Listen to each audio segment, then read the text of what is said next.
На праздничных площадках практически нет людей. День республики в Чувашии впервые проходит в таком формате. В районном центре Красной Читаи к празднику приурочили открытие площади Победы. В центре села разбили сквер и мемориальную аллею. Памятник павшим в Великой Отечественной войне обновили полностью. Из Красночитайского района ушли на фронт 8 тысяч человек. Половина не вернулась. Зимой 1942 года читайцы построили почти 60 километров Сурского оборонительного рубежа.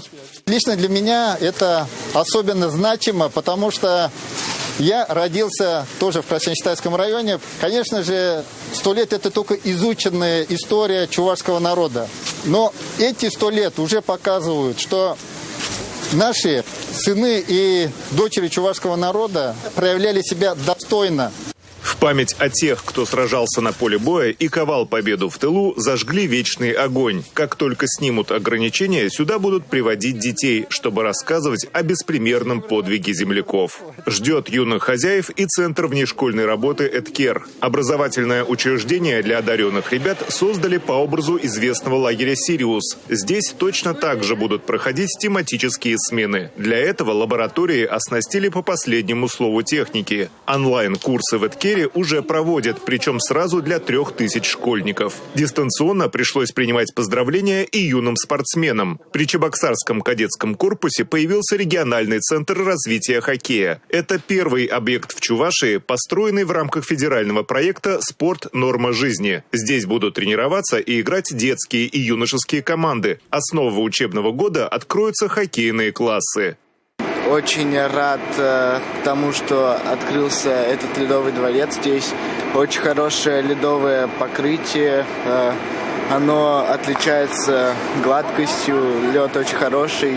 Очень нравится здесь кататься.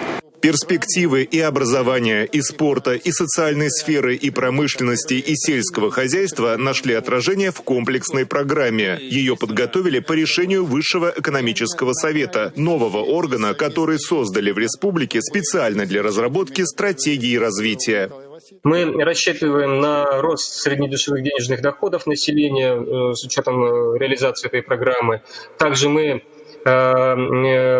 хотим видеть рост инвестиций в основной капитал бывшего населения, ну и ряд других показателей. Девиз, под которым проходит столетие Чувашии, «Перле», в переводе с чувашского «вместе». Под этим хэштегом в сети объединились все, кто живет в Чувашии, кто считает ее исторической родиной, кому она духовно близка. И пусть большая часть поздравлений звучит сегодня в интернете, каждый чувствует «мы вместе».